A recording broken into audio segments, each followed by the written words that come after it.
What's up, everybody? Tyson Roush, let's talk Jets. I feel like we're talking every day now. It seems like these videos are happening all the time. So thank you guys for joining us on the live streams. We did an impromptu one Thursday night, which was complete chaos.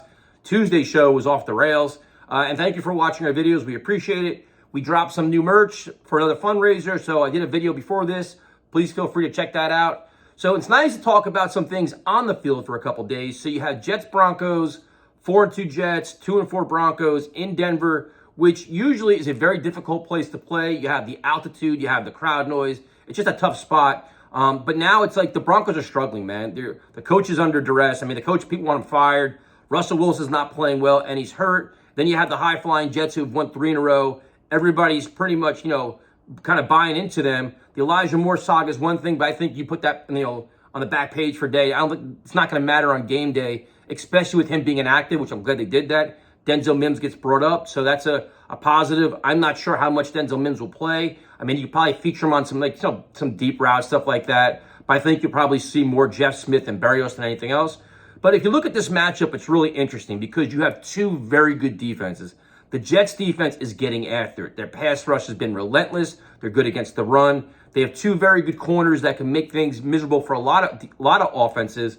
DJ Reed and Sauce Gardner are playing at a high level. So, I like the Broncos playmakers. I like Courtland Sutton. I like Drudy. They have all this talent, but it comes down to the Broncos offensive line is struggling and the quarterback struggling. So in terms of the Jets defense, you have some confidence that as long as they come out ready to play and not flat, and just get after it and stay aggressive, I think they're gonna do very well. This game could end up being a battle of field position, special teams, and who makes the big mistakes in terms of turnovers. So I like the matchups. A hampered Russell Wilson, if he's playing with an injured hamstring, it's real.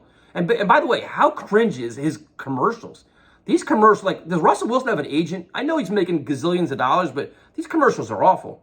The injured hamstring on Russell Wilson, it's like his ability to extend time and run around the pocket and make plays downfield, if that's going to be limited, I think he's a much easier quarterback to defend. You can start teeing off on him. I mean, you saw last week where Quentin Williams and Rankins and those guys, and John Franklin Myers as well, creating trouble up the middle, and then the outside pass rush kind of finishes it off. So I think the Jets are going to have a lot of opportunities on defense to make plays that hopefully get some turnovers, which will be key. I like the return of Quincy Williams was big last week. Quan Alexander's playing very well. So from the defensive side of the ball, you feel comfortable with the Jets. The problem you have is on the offensive side of the ball, the Denver Broncos defense is very good. They're fast, they're physical, they're very good against the pass. They struggle against the run, but you got to figure at some point teams know now the Jets are a run-first team. They feature Breece Hall, they feature Michael Carter, and everything goes off of that. So at some point, teams are going to start selling out to stop the run and say, okay, you know what? Zach beat us.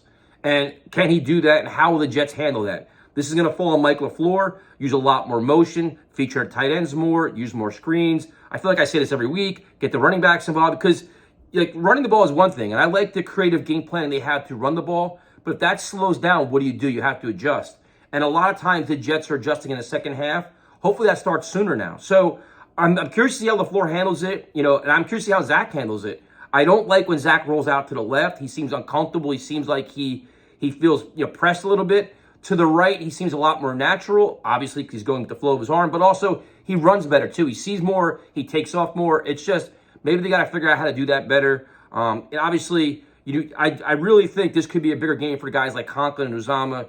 I know the Garrett Wilson thing. I think teams are really focusing on him, so you got to find other options. Corey Davis obviously is going to be a playmaker too, but I think this is going to be a really hard-fought, ugly, low-scoring game. I know people are saying 27-24, whatever else. I don't see it, man. I see like a 17-14, 14-10. We're in the fourth quarter, biting our nails and sweating because we're nervous about what's going to happen. In terms of who wins the game, my biggest fear out of all this is the Jets are going to come down with some kind of emotional letdown. They come out flat in the first half. But the only benefit of that is if they even are flat, can the Broncos take advantage of it on offense? And I don't think they really can. I think it's going to be just just a poor game on offense because quarterbacks will be running for their lives and teams can't run the football. So I'm going to go with the Jets, man. I bought in. I like the way Saleh's handling things. I like the leadership in the locker room. I like the way this team is talking. And again, the same old Jets would come out and lay an egg here, if we're being completely honest. They would. But I like the energy in this team. I like players, the way Sauce Gardner talks, the way DJ Reed talks. the leadership, it just feels different and seems different. And until they show me otherwise, I'm going to keep going with it. So I say 17-14 Jets, I think, and they win this game, man. Look out, because now you're talking about 5-2, bring on the Patriots at home. I mean, that place will be an absolute just wild.